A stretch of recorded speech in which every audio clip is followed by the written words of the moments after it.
Hi, welcome to NDE TV. I'm Peggy Robinson. Today's guest is, I gotta look, I'm gonna not remember your name, Rozsa, and she's in New Zealand. And so we might have a little bit of technical difficulty, but I think we'll get through it. And so you can just start wherever you like, Rozsa. Yes, my name's Rozsa Szamosfalvi, and I've just come to share my near-death experience with you. It was in the year 2000, just before Christmas, and I was 23 or 24 then, so it's going back a wee bit now.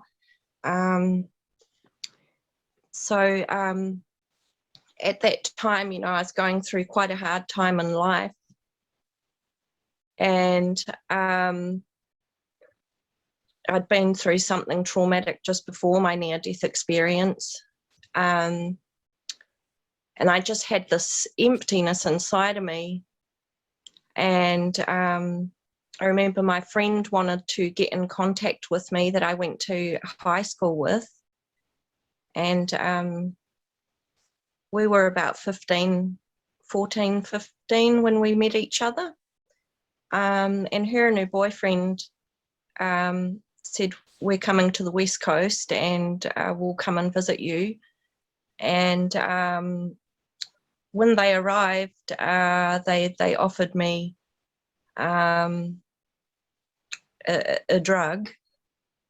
And I asked her, is this, and because I had that pain inside of me, I just wanted to cover that pain with something. So I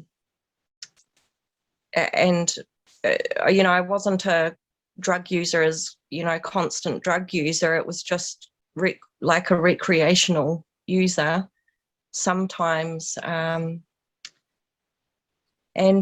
She offered me this drug, and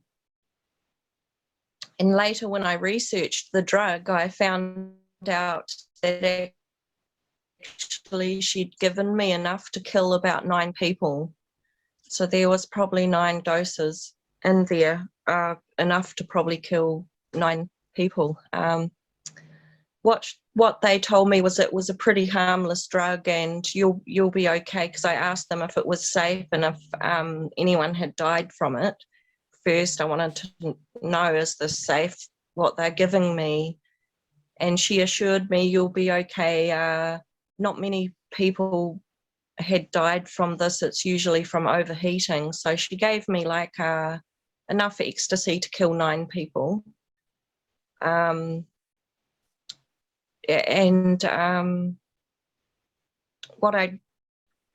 We decided to go out and get drinks from the bottle store. I had one other friend with me, her and her boyfriend, one friend, and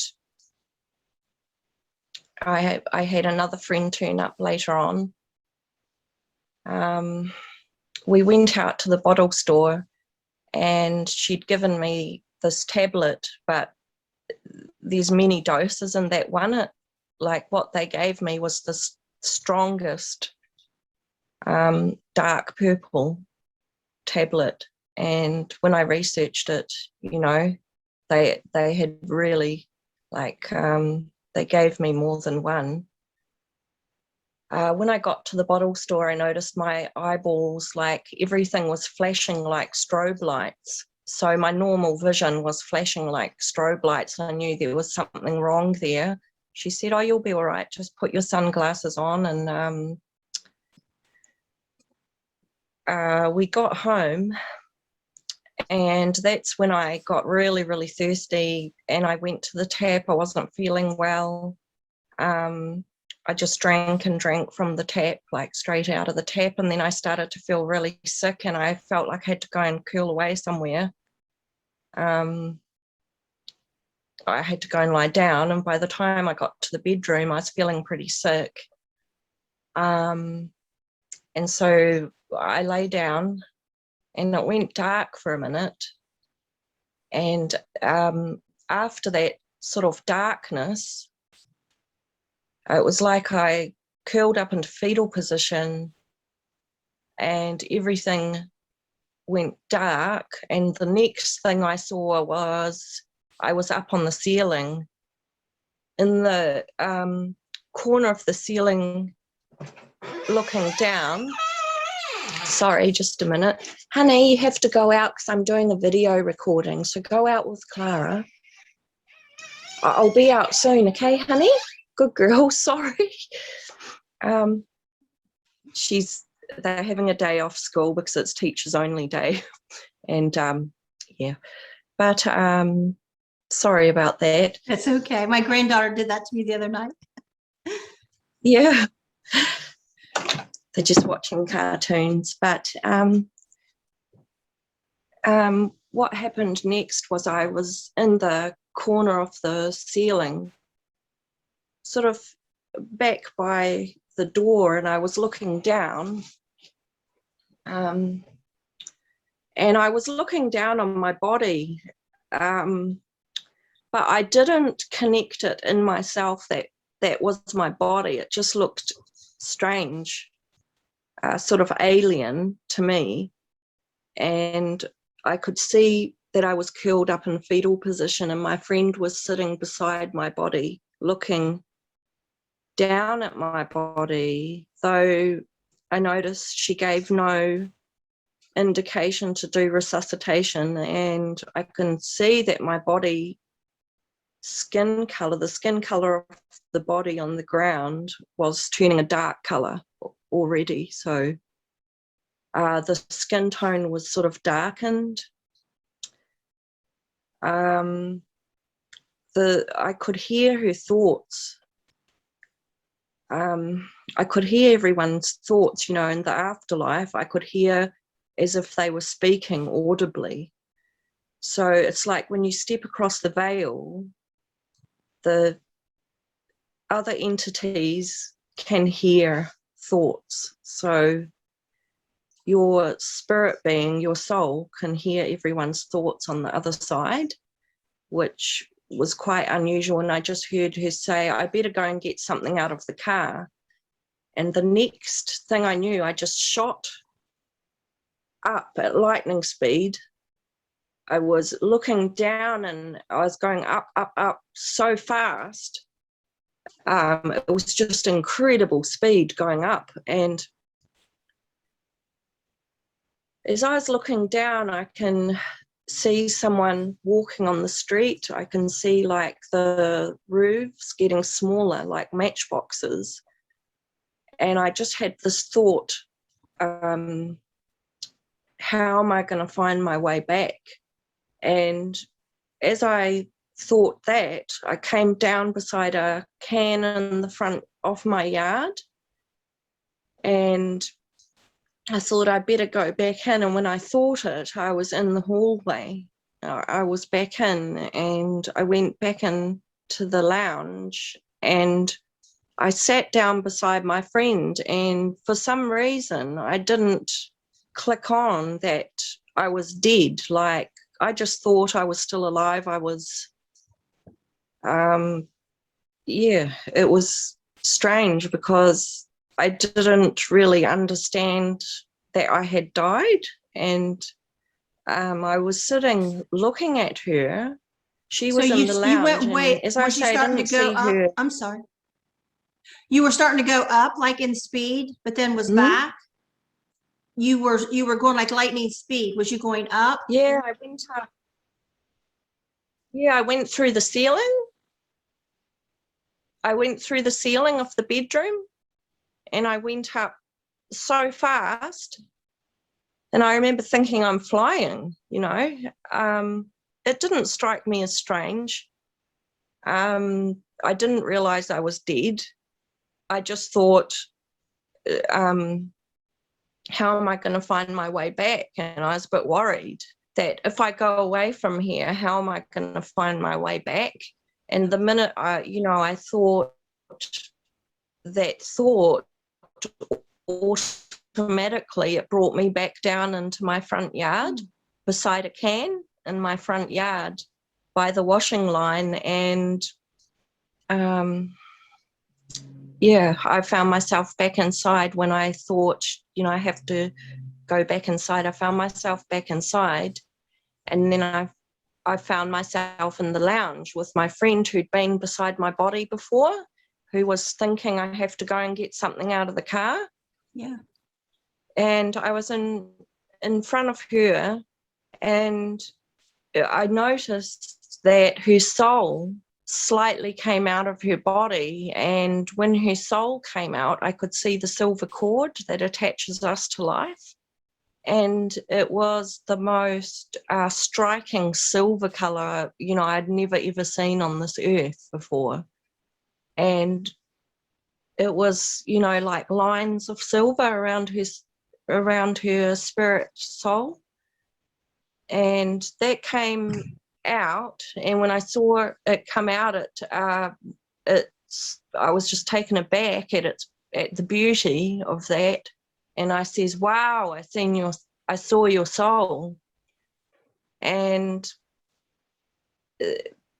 it's like she came out, her soul came out, and as if she was having a wee look around. It was weird, but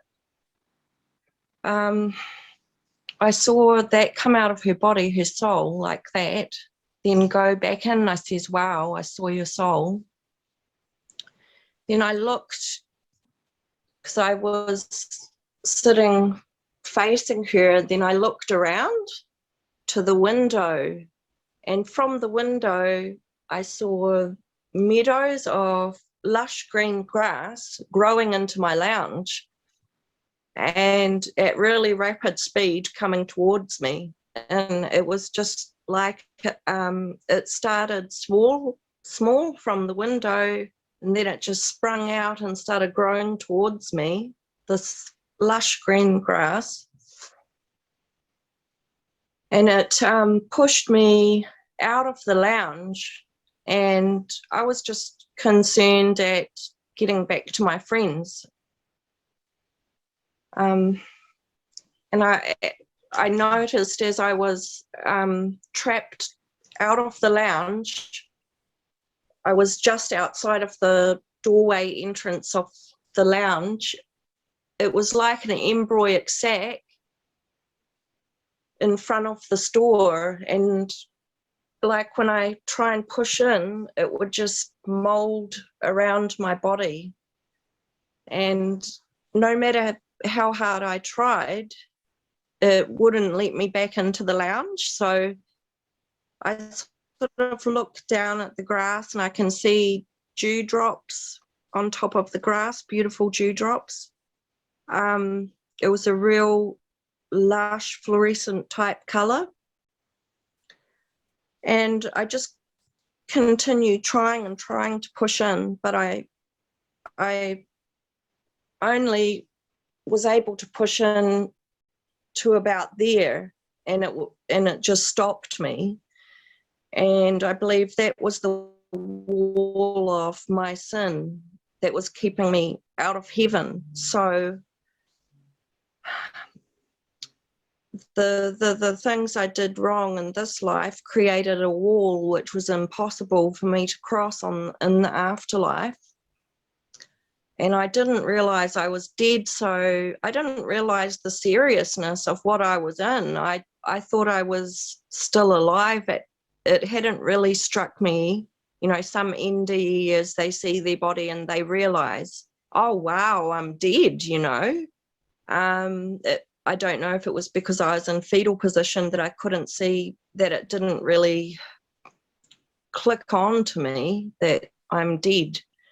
And I think it probably would have helped if I had known, but I don't know how much it would have helped. But, after trying to get in, I sort of gave up, and I went towards that way, and there was her boyfriend was in that part of the dining room, and then my other friend Steve was in the kitchen. And I looked, and I saw a hole in the ground, and in that hole was 3 gargoyle type creatures, they were looking at me. One of them gaped their mouth at me, like they sort of turned their face to one side and they were making really horrible facial expressions, like with a wide gaping mouth. And I think that was the spirits that were responsible for the sin that I did on the earth. I'm not sure. But at that stage, you know, I become really concerned about this hole in the ground, and I was like, what are they? Oh, it was just, I didn't know they were demons. I'd never seen a demon. I wasn't sure when I died what was on the afterlife. I believed in reincarnation, so I hadn't really read the Bible, and I hadn't known that these things actually existed like that. Yes. So I went over to Steve and I was saying, Steve, what's that hole in the ground? And he just was looking down, and there was just no expression, like as if he didn't know I was there. No expression. And so I said it louder. I tried to yell it at him, that, Steve, what's that hole in the ground? And there was still nothing, but I heard a thought in his mind. And after that, I went back towards the hole, and I heard a voice say, don't go near that hole. And I was sort of backed against the wall, looking at this vortex in the ground, and it was like a grey vortex, and there was 3 demons. At this point, I saw the first demon that I saw. If you look at the castles and the gargoyles, it had a very rounded, wide type of face, and it smiled. And when it smiled, its smile took up the whole side of its face, but it was sharp teeth, like extremely pointed, sharp teeth. And it smiled like, I've got you. And when that voice said to me behind me, don't go near that hole in the ground, it felt like a deer feeling. It felt like, if I don't do this, I'm going to look like a coward. And I feel when I saw her boyfriend's face, he sort of smiled and looked towards that hole in the ground. And I think I got the impression that I'm still alive. I thought, if I don't go and check out that hole, then I'll be seen as a coward.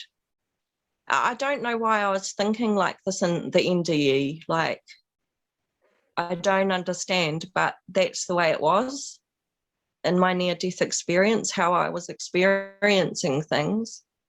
And I felt like a rebellion, like a deer feeling come over me, and I just started running towards this vortex in the ground. And as I came closer to check out what it was, a smell hit me of burning, rotting flesh, and the knowing came to me that what was down there was bodies that had been burning and rotting for thousands upon thousands of years. Like, the smell and the decay, the death smell was so bad. It just hit my face. It was overwhelming. It was the most putrid stench like that I've ever smelt. You can't, it was like an evil smell. It's nothing on this earth that you can compare the experience of hell.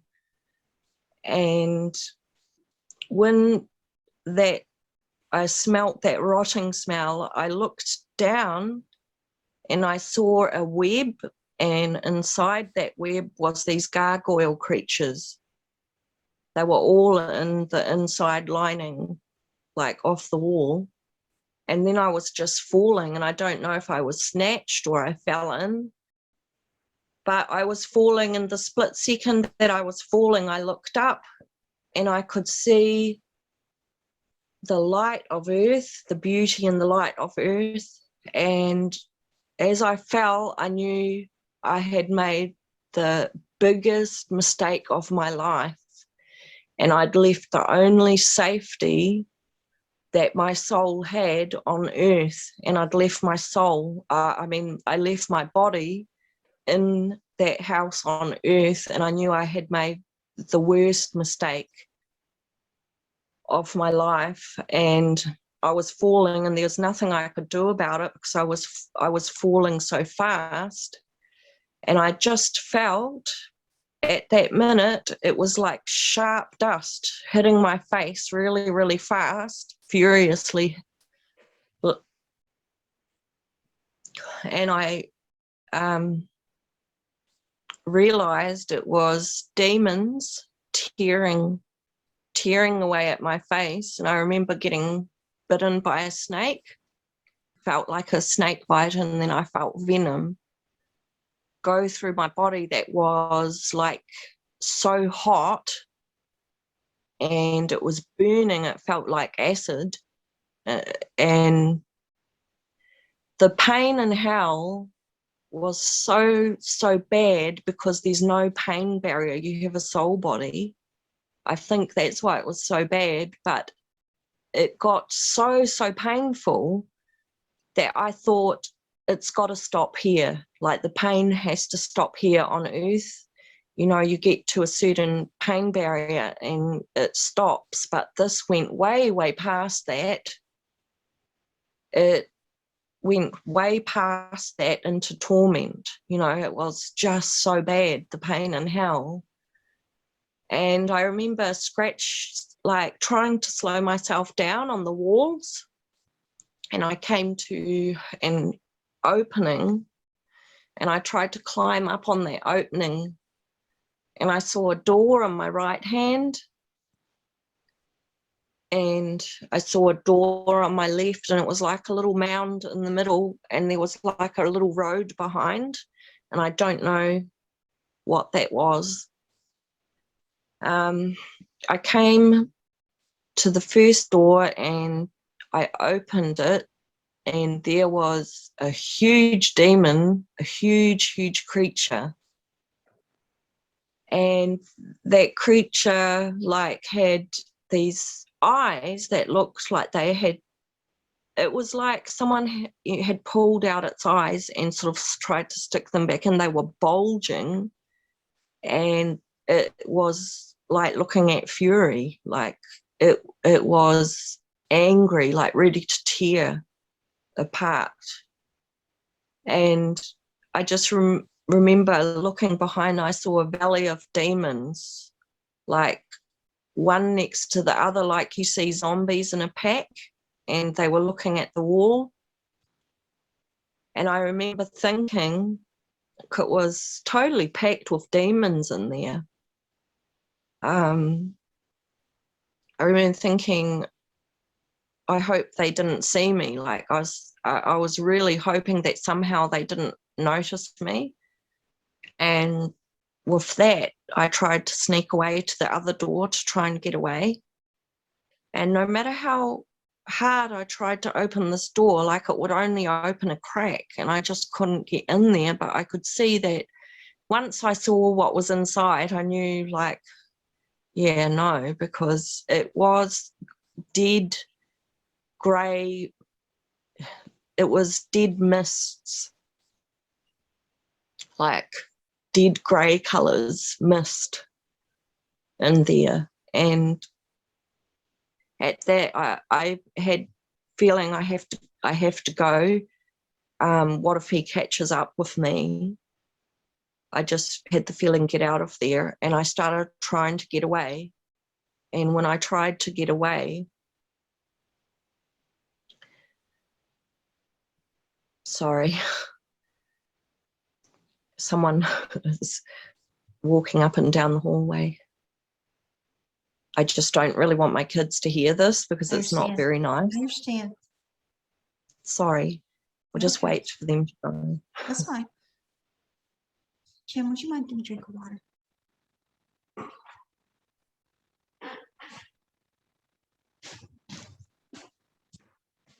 Oh, thank you.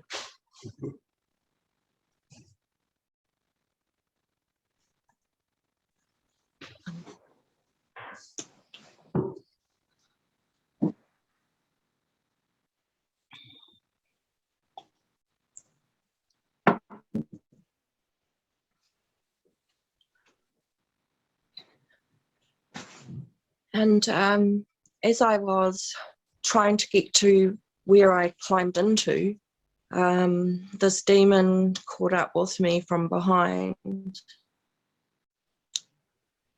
and it must have flung me down because I ended up lying on my back looking up at this thing, and everything was like a dead type of colour. It was either dark reds or dead greys. Even the vortex was dead grey. I think in hell there's no colour because that's on earth and God is not there. Like, I mean, nothing good on this earth.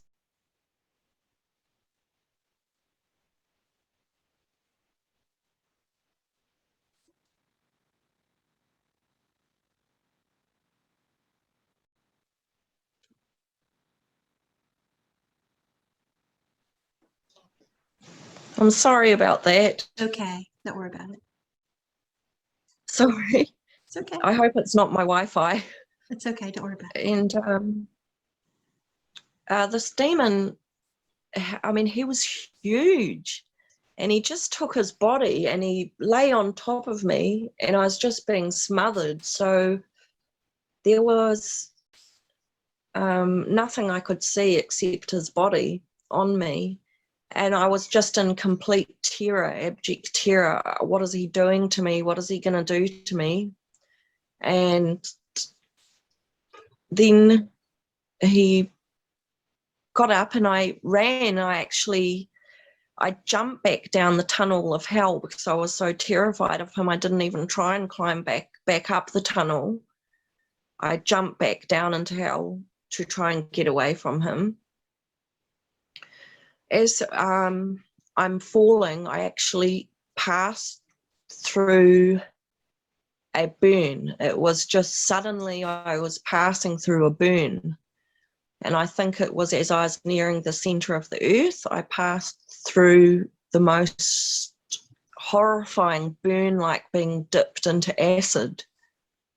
It was really extremely corrosive and it just ate up my body. It just got so hot. I just didn't think it, that I thought, I remember feeling like this can't get any more hotter, it was hotter than a furnace, and I just felt myself melt. And I think I was passing through sulfur, like a sulfuric burn, because, it does say that the near the center of the earth is sulfur. So I could have been burning in that really hot sulfur. And I remember thinking, is this hell? And then also before I died, I remember talking to my friend and I remember saying to him, do you think I'll go to heaven or hell? And he said, no, you'll go to heaven if you die. But as I passed through the sulfuric burn, I felt like I melted. It just got hotter and hotter past any pain barrier where you would think it would stop. It just got even more and more hotter. It was like passing through a furnace and a vat of acid. And like as I fell further, I heard a scream, like a terrified scream from below me, which made me look down and I saw black volcanoes.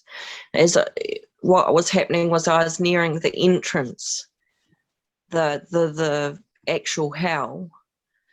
And I fell in, and when I fell in, I remember trying to look for an opening, but immediately it closed over top of my head. I look down and I can see fire down the bottom of the inside of that cave. It was like I fell into the entrance of a cave, and I was just hidden in there. And I thought, oh, maybe I can hide. But when I said maybe I can hide, so I was so it was like complete terror took over who I was. The 12 years after this experience, after I came back to life,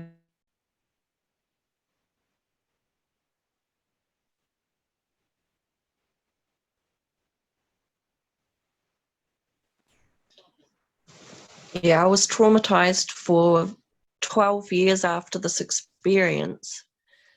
And I think there was like slurping sounds in hell, because I was traumatized by even people eating, like the sound of slurping or any sound like that. I would come under attack and I would smell the rotting smell, the stench, the rotting. I would feel like the worms going through me, and things would trigger it. It was really, really bad for 12 years. You know, it was like I'd go through these cycles of being re-traumatized, and I would feel choking. So I know there was like choking in hell, because there's no air in hell. I don't know if that's what, but there was like a suffocating, and yeah. So I remember saying, as maybe I can hide, I was thinking, but it came out like I was yelling it out, and it started echoing around hell. And immediately I saw a demon gatekeeper come by the gates of hell. I can see black gates, and the cells were black, and there was an outer darkness around the edge of the right back. There was a rocky area past the gates, and you had to walk through that. But I could see an outer darkness, which was terrified me. And when I saw that darkness, I just didn't want to go there. It was terrifying.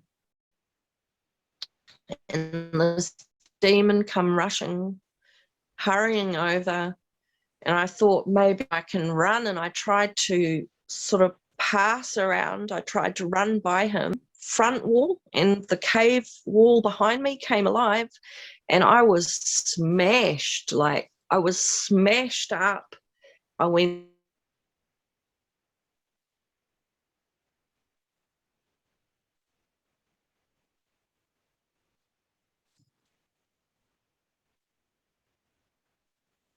I'm sorry about this. It's okay.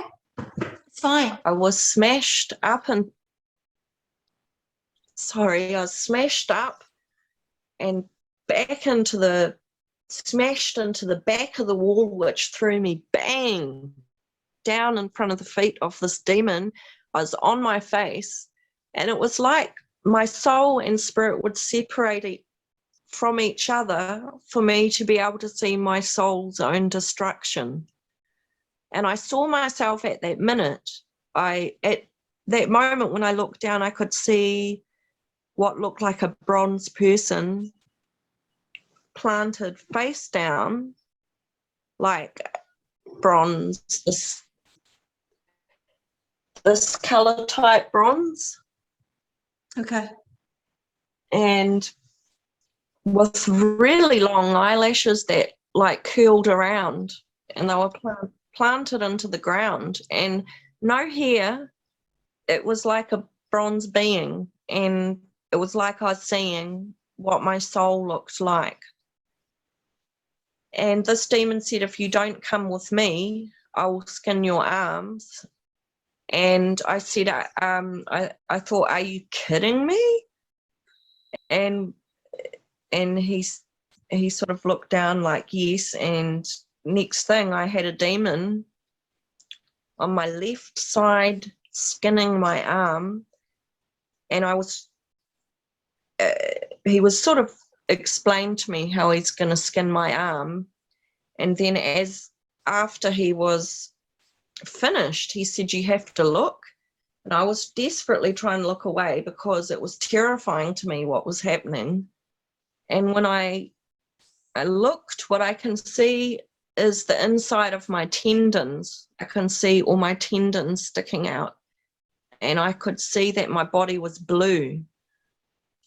So at this stage, what I was seeing, that my hell body, as I had walked into hell, and I also felt myself shrink, which was a bit weird. But I remember seeing that my hell body like was blue, and I can see my tendons. And at this point, I just gave up. Did you feel pain? At that point, I didn't. I don't know why that was. Why didn't I feel pain at that stage? Before, I felt incredible, excruciating pain.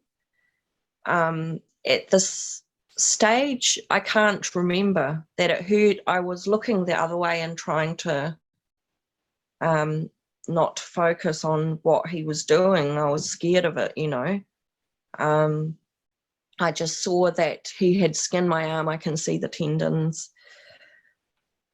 And I just gave up. I got drawn like a magnet after this demon towards the darkness. We climbed like a sort of a step, and we came to a cell, which the one beside it, I noticed it had Roman numerals, like, you know, the XV11. I saw those. That on over top, at the top of the cell. I then was, and I can't quite remember where I went into the cell. I just remember that I was in the cell, and then he stood up against the darkness. He said, I will be back to torture you soon. And it actually, the way he said that is exactly something I went through as a child on earth. Someone had said, I will be back to murder you soon. And it was uncanny to me that in my near-death experience, this demon had said nearly the same sentence as something I went through on earth. And he disappeared into the darkness, into the back of hell. And then I was left alone, and my soul was terrified every second, thinking, when is my torture session?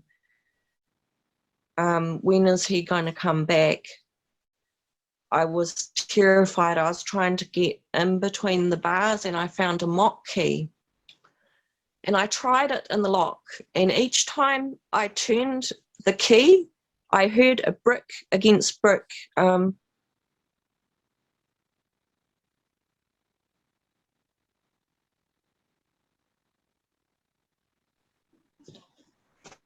I'm sorry, I'll try and come closer to the Wi-Fi. Okay. So I heard a brick against brick scraping sound every time I turned the key in the lock. It actually got me somewhere, and I heard as if you put concrete together and it goes. So I heard that, and I thought, oh, wonderful, I'm getting somewhere. Maybe, you know, I'll get out of this thing. And all of a sudden I realized that actually I'd gotten myself into a trap.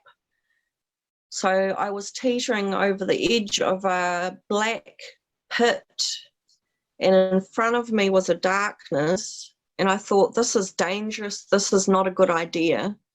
And so I stopped trying to turn the key, and I remember looking around a bit, and I saw this, you know, the side of a cave. Before me was the darkness, and then around me I was in a big black pit.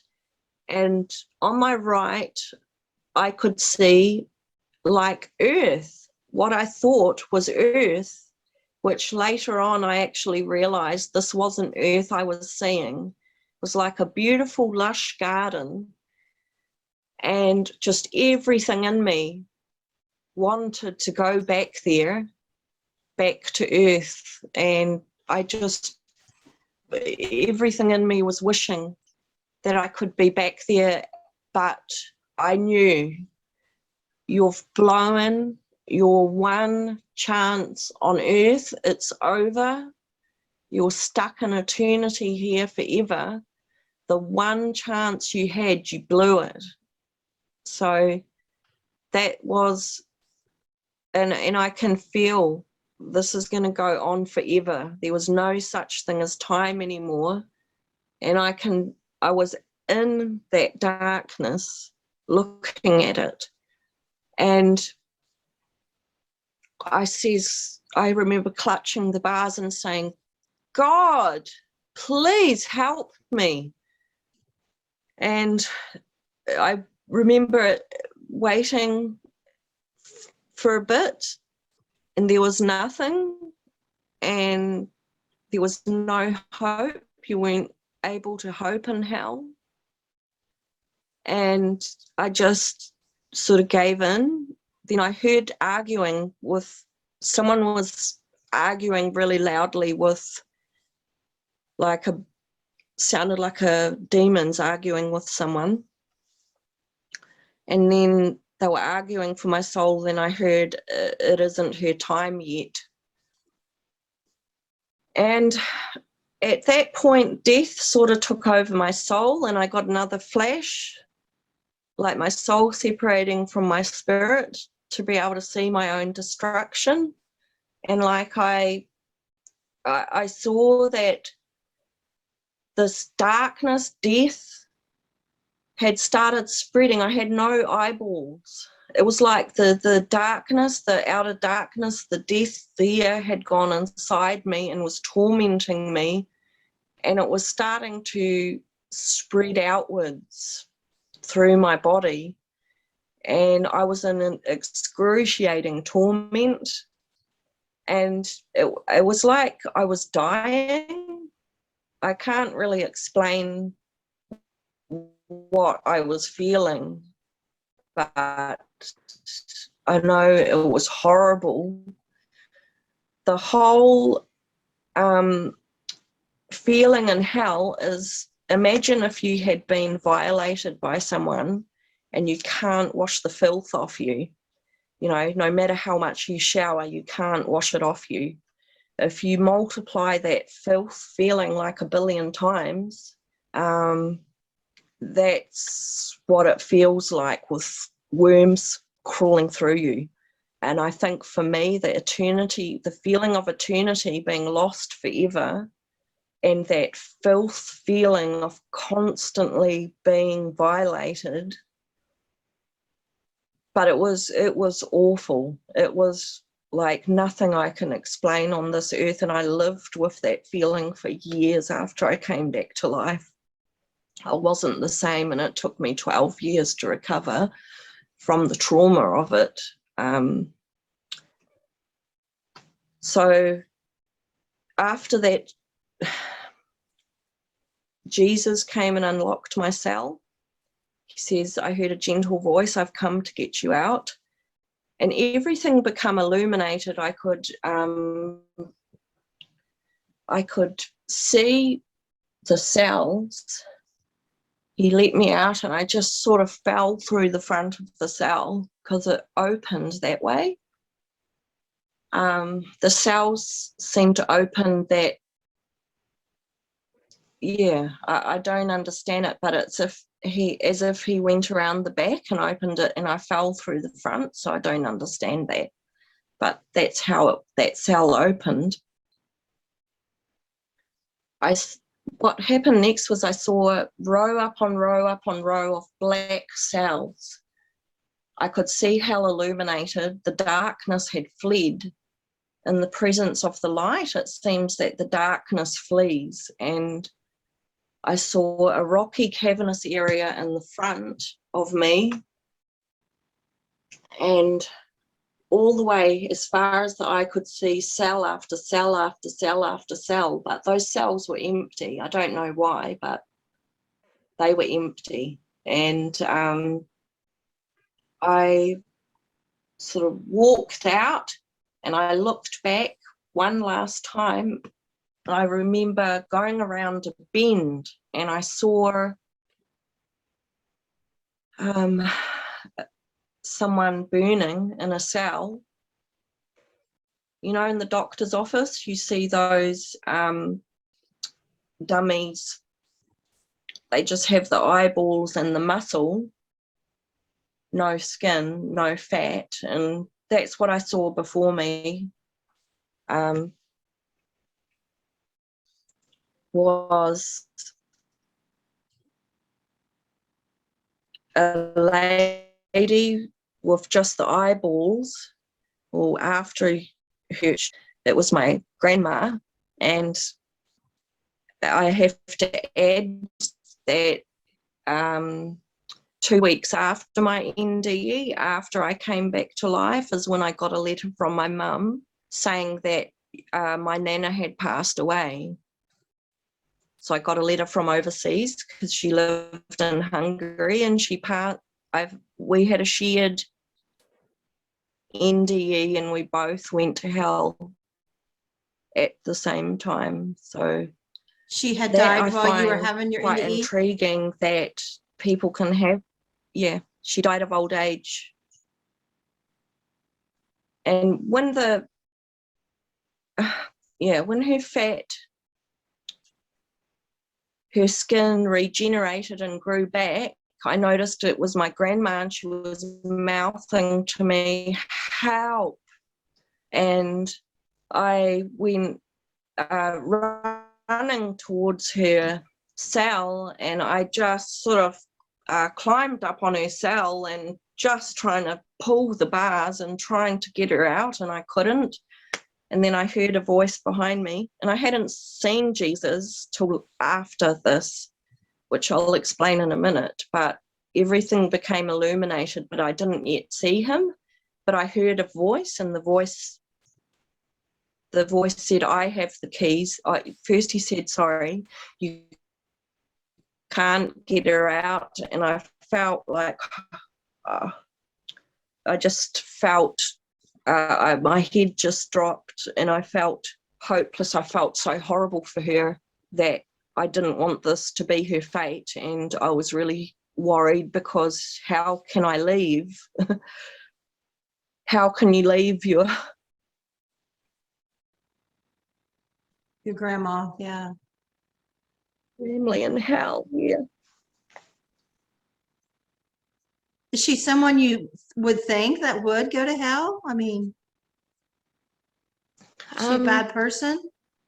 She was went twice a day she was like rescued orphans in the war, and she actually went to Catholic church twice a day.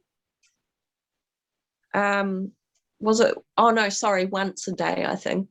Was it once a day? Yeah. In the afternoon, just remember them saying, and sometimes I think she did go more than once. She was very, very religious, but she may not have been born again. Because we all have sin in our lives, and I myself believe that you do have to cry out to Jesus for help in order for that wall to be taken down from in front of heaven. That's my belief. She's religious but not loving or strict or something? She smacked her grandchildren. Sorry, Grandma. I shouldn't be telling people, but I do remember as a kid, but she really stuck by her family. She cooked beautiful meals for her family. She went to church. She rescued orphans in the war. If you could get someone that tried by works to get to heaven, she did.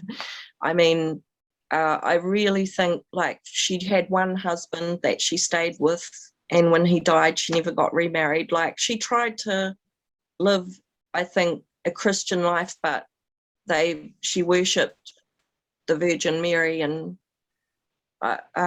probably is going to a Catholic church. I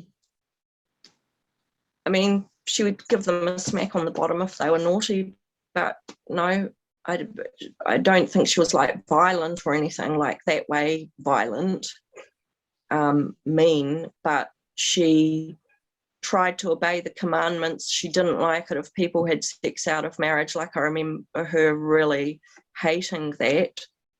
But she ended up there. I don't know for what exact reasons. Those reasons I've given, she didn't seem to be an evil person or anything, like overly, you know, she wasn't a murderer or anything like that. Sorry, got cramp. But Jesus let her out, and she came around and she held my hand, and on the edge of hell, a garden opened up. A beautiful garden. It had trees on both sides and a pathway. And the minute we stepped foot into that garden, a blinding light came out, and blinding light was coming out of the flowers, the trees, everything. And every step was like a refreshment come rushing through the grass and refreshed me. It was like a rush. It was like a crystalline rush of fresh energy, and I can even hear the sound underneath my feet as my feet sank into the grass. And we took some steps, and it was just an amazing feeling. And then she stopped and said, and I felt I don't have the merit to go on. I don't have the merit to be in here. And I can't go in on my own merit, is what I was being conveyed by heaven. But Jesus had been kind enough to give me that experience, I think, because of the horrifying experience that I had gone through. And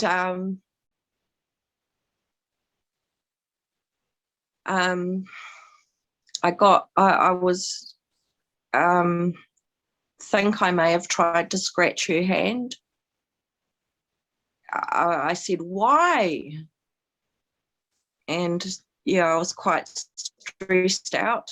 It was very stressful for me to go back into the unknown because of what I had just come through. I think it really terrified, it gave me a scare that I had to go back. And then the wall, the minute I did that to her, it was like, there's no bad in heaven, therefore it just locked me out. Bang, immediately I was locked out. There was suddenly a wall before my face, and I found myself back out in the corridor entrance of the edge of hell and before. And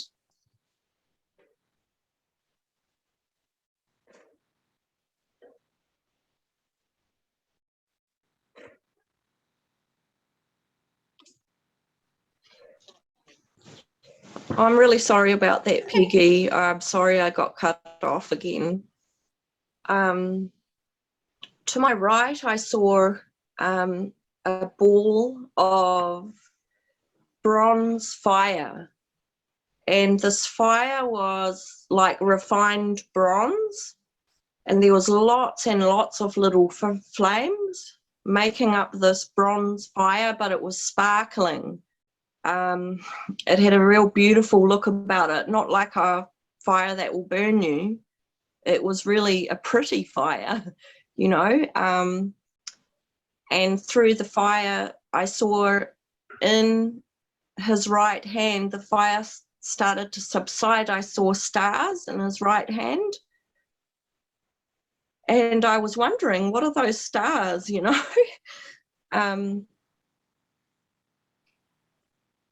Yeah, I'd never seen a flaming man before. Yeah. But,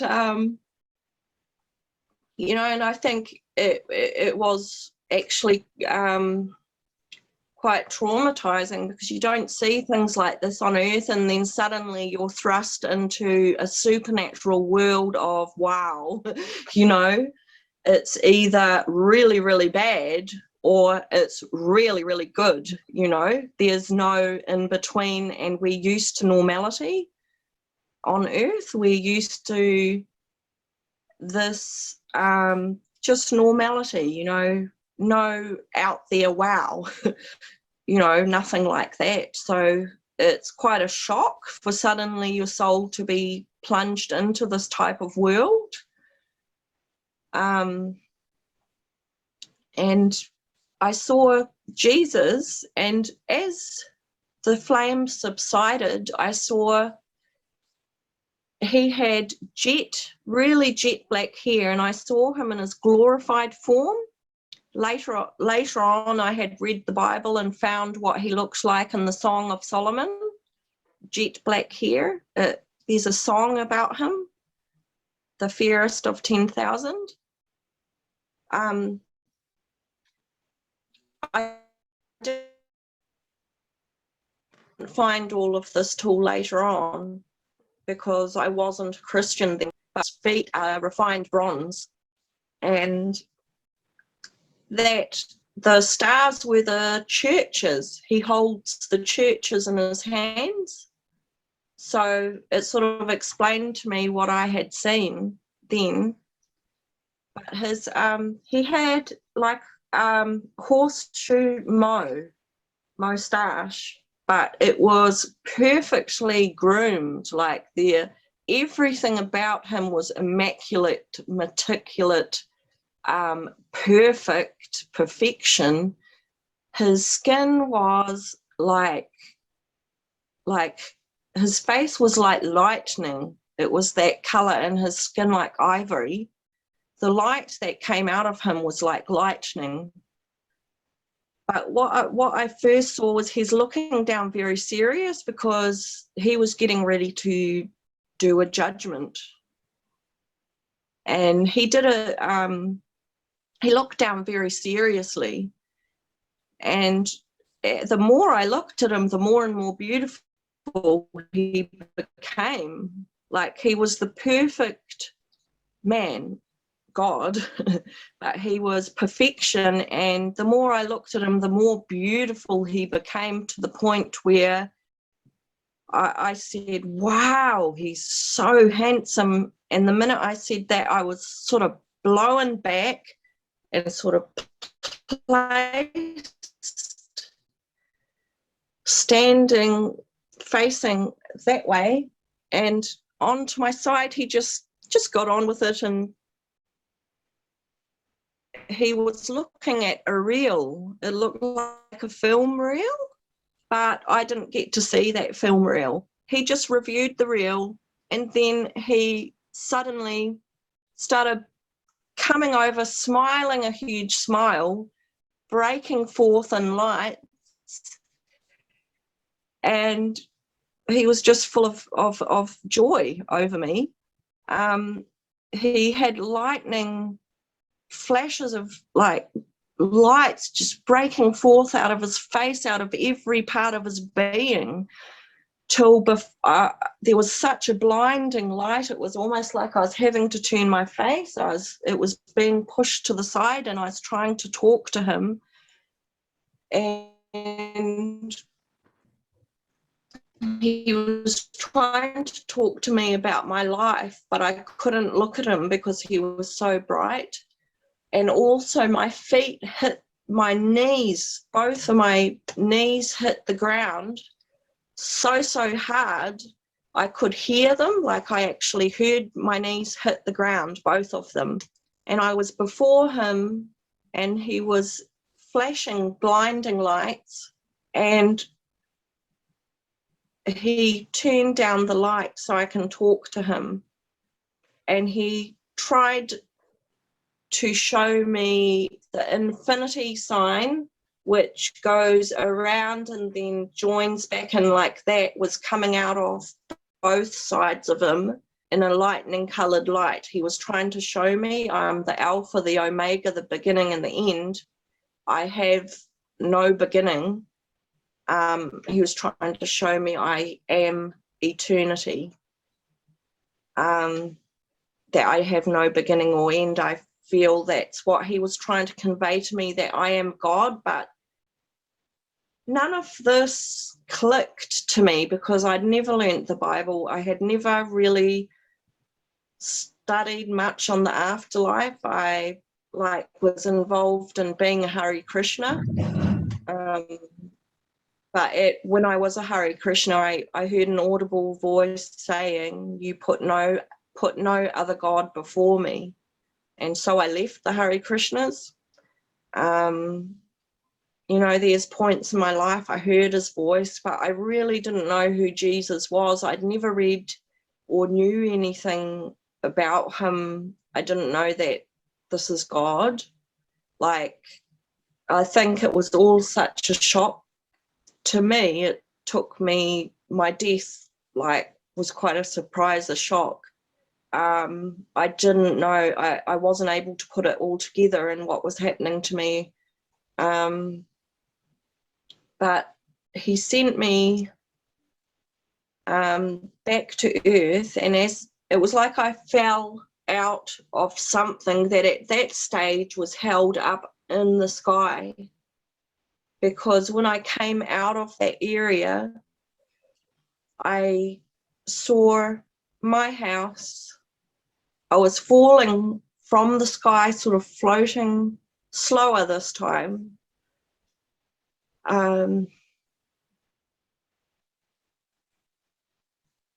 I was coming towards a tree, and I came through the top of my roof. I went through a timber, and as my face passed before the timber, I just saw wood. It was like I was going through wood. Then I was above a doorway, just floating above the doorway, and I heard complete panic. Call the ambulance, call the police. My close friend was nearly crying. What they're actually getting ready to do was to ring the morgue to take my body away. So I got such a shock because I felt the urgency of what had happened, that I had died, that it was practically the end for me. I just felt an urgency, that this was quite serious, what was happening now. And it gave me a bit of a shock, which shocked me back into my body. And I remember waking up and saying, he got me out, he got me out. And I was just frantic. All I could know to do was say he got me out. You know, then I died a second time, and I saw the vortex of hell coming towards me. And I was same begging. night, or? Yeah, I was dying because the drugs were so much in my system that I was having trouble I was having trouble staying in my body because my body was poisoned, you know. So when I got back in my body, I was dying again. And I begged for my life. I says, please make it go away. This is too much. I can't handle this, please. I was sort of saying to God, just please. I think I was begging to just please overlook this one. Please forgive me. You know, I can't handle it. This is just too much. I can't handle hell, you know. But what I was thinking was, please please make it go away. This is too much. I can't handle this. But I think behind my begging, I was trying to just invoke the mercy of my creator to just please don't let this happen, you know, because I felt the horror coming towards me again. And this time when I came back to life, I came back to life roaring, like from the horror of it all. I came back to life roaring, demonically roaring. And the horror of it was, and you know, hell is something no one can handle. It's not made for a human soul. When you go there, this has been stacked up to be as bad as what a demon can handle.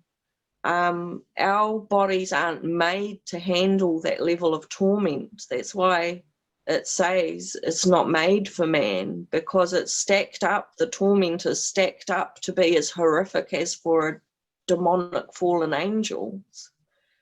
You know, it's not made for us. It's made for horrifying beings. So I came back to life roaring because there was a fight. There was a fight for my soul. The devil was trying to murder my soul. So when I came back to life this time, I stayed alive, but I become extremely traumatized from the experience to the point where I was looking to find a way out of my trauma.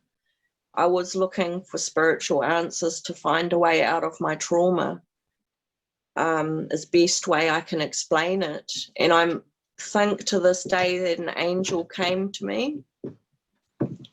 An angel, a friend took me to this house, right? When I asked him, where is this lady? They said, what lady? They hadn't seen a lady, so I really believe it was an angel. But this angel told me Jesus' name is the most powerful name in the universe, above every power. If you cry out to him for help, have you tried to cry out to him for help? And this is what the angel told me, and I did, and I had an amazing vision. But when they tried to find this being, they couldn't find this. They said, what lady? So I think God had sent an angel, because I had Christian friends, but no one told me about how I can save my soul. I had people that could have told me, but no one told me about how to go on my right path, how to be saved for the afterlife. And he actually in the end sent an angel. I believe he had to send an angel because no one else, that's the way I was meant to find out. No one else told me. And after that, I felt like a whole complete new creation. I felt like I'd been given a new start. And for the first time, I felt invigorated and alive. I was still dealing with the trauma, but everything felt new and refreshed. And yeah, I didn't feel dead on the inside. I didn't have that hole. I'd been filled up.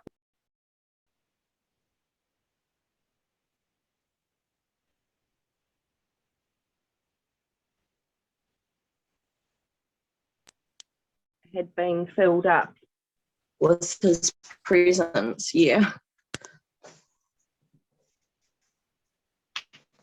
So was the time you started to go back to hell, That's was the that end of my short? story. Was that short in comparison when you started to go back to, and compared to what you just went through?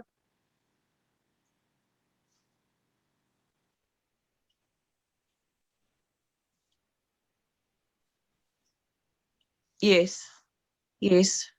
It was fast. It was pretty fast. It was just, I came down, but as I came down, I could see that it was like I was looking through tears. It was like everything looked so beautiful to what I had seen it before on earth. But it was like I was looking through tears, like I had been crying. And then I went down to my roof and suddenly I came through the boards and I saw the boards as if my soul went through the middle of the timber boards that held up the roof. And then I was floating above my body.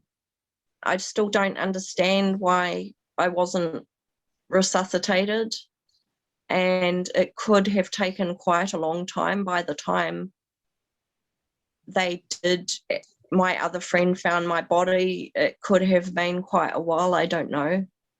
But I have affected memory quite bad.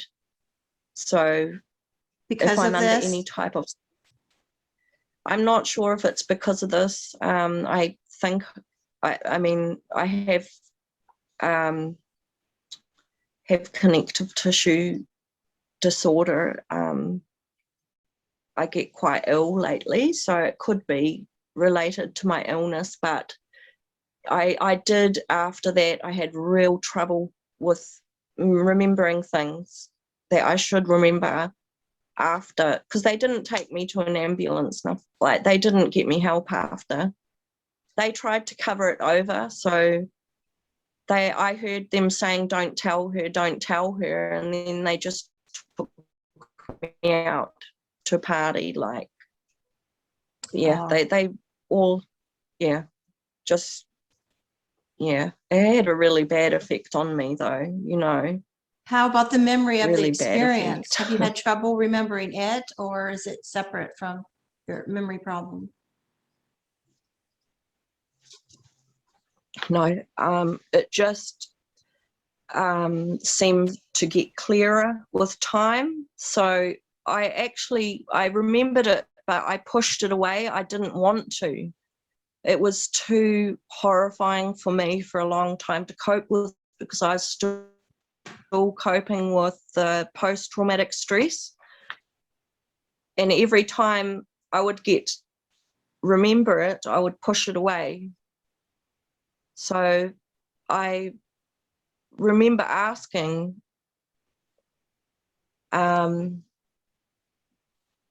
yeah, that I just wanted to forget about it, so I didn't want to.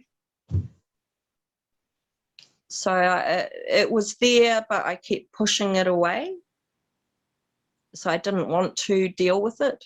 All right. Did you know what an NDE was at that time? Did you know this is a near-death experience, or did you just not understand it?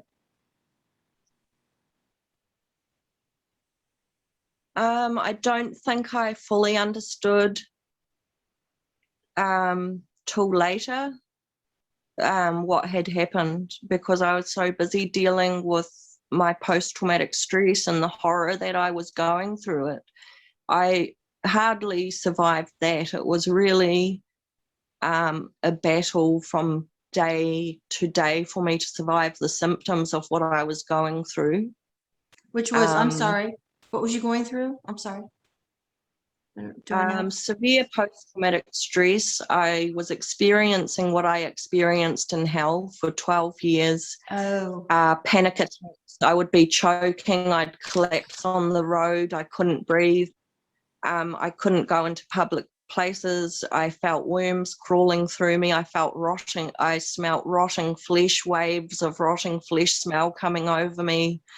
As I went about my day, I couldn't wash the filth off in the shower. I was going through that from day to day. I was put on diazepam, everything. I was an absolute wreck. So For you had years and years. I'm not PTSD on. because of your NDE. Yes, could have been that. I was also, weeks before, I was sexually violated, so it could have been the straw that broke the back of the camel, so to speak. But Okay. it was very largely to part, because now I think about it. You know, what I was smelling was hell. All of those years, the attacks I was getting, I was re-experiencing what I experienced in hell. So large part of it could have been, yeah.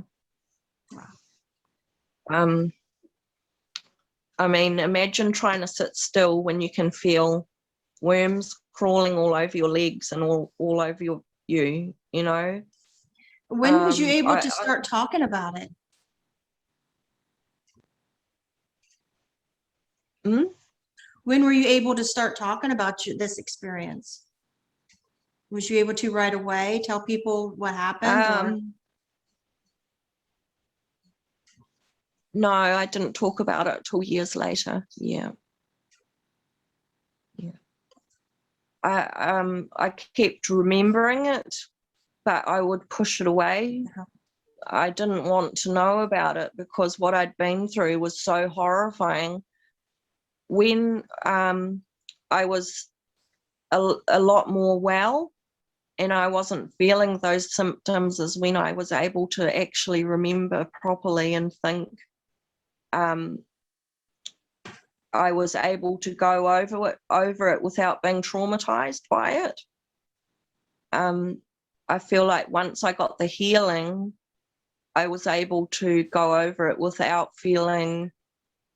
getting attacked by the rotting flesh smell, all of those symptoms, because that would set things off. So I had to just concentrate on getting well. And then I was much later, I decided to talk about it because I felt God gave me this experience for a reason, that maybe I can help someone by telling someone about what I had been through, that it might help someone to find their right path in life, that they won't go there. I don't want anyone to experience what I experienced. So I feel God allowed that to happen, that other people won't go to hell. That it might save someone else from experiencing what I experienced. And hopefully my story might help someone else who's going through PTSD or having a bad effect from an NDE, that there's hope at the end of the tunnel, that there is healing, that they can come through it, that it's not forever, and that to give some hope to people, and also to hopefully help someone, that they won't go there. Because I lived my life thinking, I was okay, but that really, I lived my life, thinking, I'm an okay person, like, and I went to hell. So, my nana, she tried all her life. She ended up in hell. So I'm just hoping that my story may be able to help someone else. If it will help one person, then, well, it would have counted then. But yeah. I mean, do you come to my understanding now, like why you went to hell? I mean, what do you think?